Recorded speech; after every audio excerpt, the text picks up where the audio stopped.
আসসালামু আলাইকুম প্রিয় দর্শক, আপনারা সবাই কেমন আছেন? তো আশা করি আল্লাহর রহমতে সকলে অনেক ভালো আছেন এবং সুস্থ আছেন। আমি চলে আসছি একটি মাঝরাতে টমেটোর বাগানে। তো টমেটোগুলো মাশাআল্লাহ অনেক বড় সাইজের টমেটো। সাধারণত আমাদের বাংলাদেশে এরকম সাইজের টমেটো হয় না। তো আপনারা ভিডিওটি দেখলে অবশ্যই বুঝতে পারবেন যে কী পরিমাণে এক একটা গাছে টমেটো ধরছে।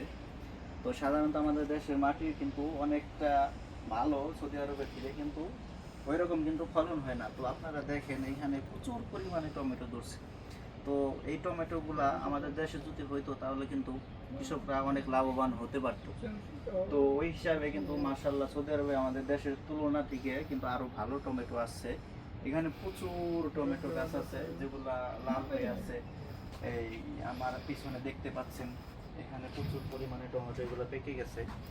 এখানে মাশাআল্লাহ আল্লাহর রহমতে সৌদি আরবে কিন্তু প্রচুর পরিমাণে ফসল হয়ে থাকে, ফলন হয়ে থাকে।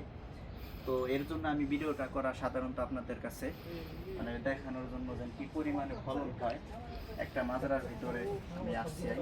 আমার সাদিক আর কি সাদিকের এখানে আসা হয়েছে। তো আমার ভিডিও যদি আপনাদের কাছে ভালো লাগে অবশ্যই আমার ভিডিওটা অবশ্যই লাইক কমেন্ট শেয়ার করবেন। সকলে ভালো থাকবেন এবং সুস্থ থাকবেন। আল্লাহ হাফেজ।